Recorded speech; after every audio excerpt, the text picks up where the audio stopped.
Hi guys, welcome back to RN kitchen. ఈరోజు మన RN కిచెన్లో నేను బీరకాయ ఎగ్ కర్రీ ఎలా తయారు చేయాలో చేసి చూపిస్తాను. ఈ బీరకాయ ఎగ్ కర్రీ చాలా టేస్ట్గా ఉంటుందండి. బీరకాయలో పీచు పదార్థం ఎక్కువగా ఉంటుంది కాబట్టి ఇది పిల్లలకు కూడా చాలా మంచిది, పెద్దవాళ్ళకు కూడా మంచిది. కానీ బీరకాయను ఒకటిగా వండితే అసలు టేస్టే ఉండదు. ఇలా ఎగ్ వేయడం వల్ల దానికి మంచి టేస్ట్ వస్తుంది. బీరకాయ తినని వాళ్ళు కూడా తింటారు కాబట్టి ఇలా ఎగ్ వేసి వండండి. మనము 3 ఆనియన్స్ తీసుకున్నాం కదా, వాటిని చిన్న చిన్న పీసెస్గా కట్ చేసి పెట్టుకోవాలి. ఇప్పుడు స్టవ్ వెలిగించి స్టవ్ పైన కడాయి పెట్టి ఆయిల్ వేడెక్కిన తర్వాత మనం కట్ చేసి పెట్టుకున్న ఆనియన్స్ ఉన్నాయి కదా, వాటిని దీంట్లో వేసుకొని ఫ్రై చేసుకోవాలి. నేను ఇక్కడ ఆయిల్లో వేసి ఫ్రై చేస్తున్నాను. కొత్తిమీర, కరివేపాకును కూడా మనం చిన్న చిన్నగా కట్ చేసి పెట్టుకోవాలి.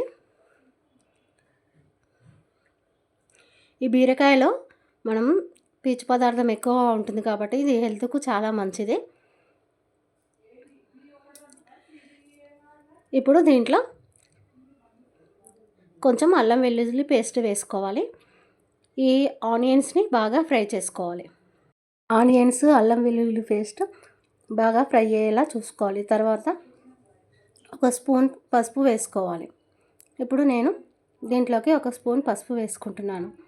వీటినన్నిటిని ఒకసారి బాగా కలుపుకోవాలి.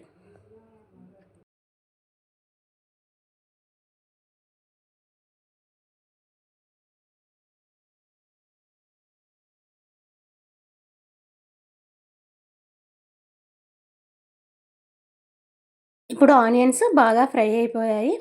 మనం కట్ చేసి పెట్టుకున్న బీరకాయ ముక్కలను దీంట్లో వేసుకోవాలి.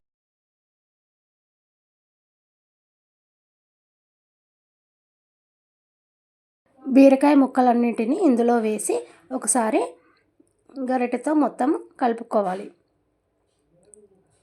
ఆ తర్వాత ఈ బీరకాయ ముక్కల్ని లో ఫ్లేమ్లో పెట్టి సన్నని సెక పైన ఉడికించాలి. ఇప్పుడు దీనిపైన ఒక ప్లేట్ పెట్టి స్టవ్ని సిమ్లో పెట్టి కాసేపు ఈ బీరకాయ ముక్కల్ని మగ్గనివ్వాలి.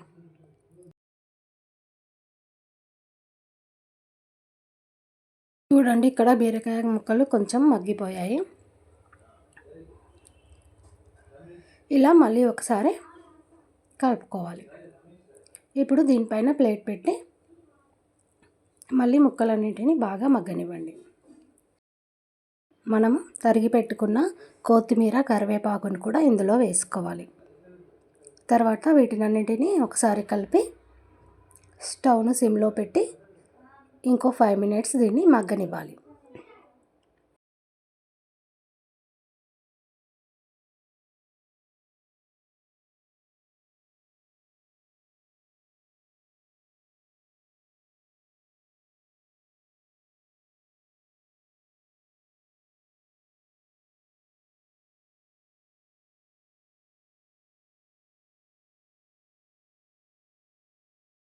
ఫైవ్ మినిట్స్ తర్వాత దీనిపైన మూత తీసి మనం ఇప్పుడు ఇందులోకి ఉప్పు, కారాలు వేసుకోవాలి. ఇప్పుడు నేను కొంచెం ఇది బీరకాయ ఉడికింది కాబట్టి దీంట్లో నేను కారం వేస్తున్నాను. ఇక్కడ నేను 2 స్పూన్ల కారము, 2 స్పూన్లు ఉప్పు వేశాను.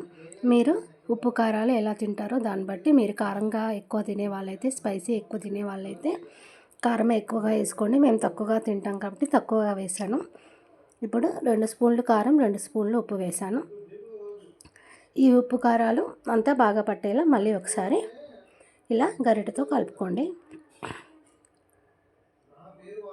ఇలా గరిటెతో కలుపుకొని ఒకసారి దీనిపైన ప్లేట్ పెట్టి మళ్ళీ ఒక 5 మినిట్స్ మాట సిమ్లోనే దీన్ని ఉడకనివ్వాలి.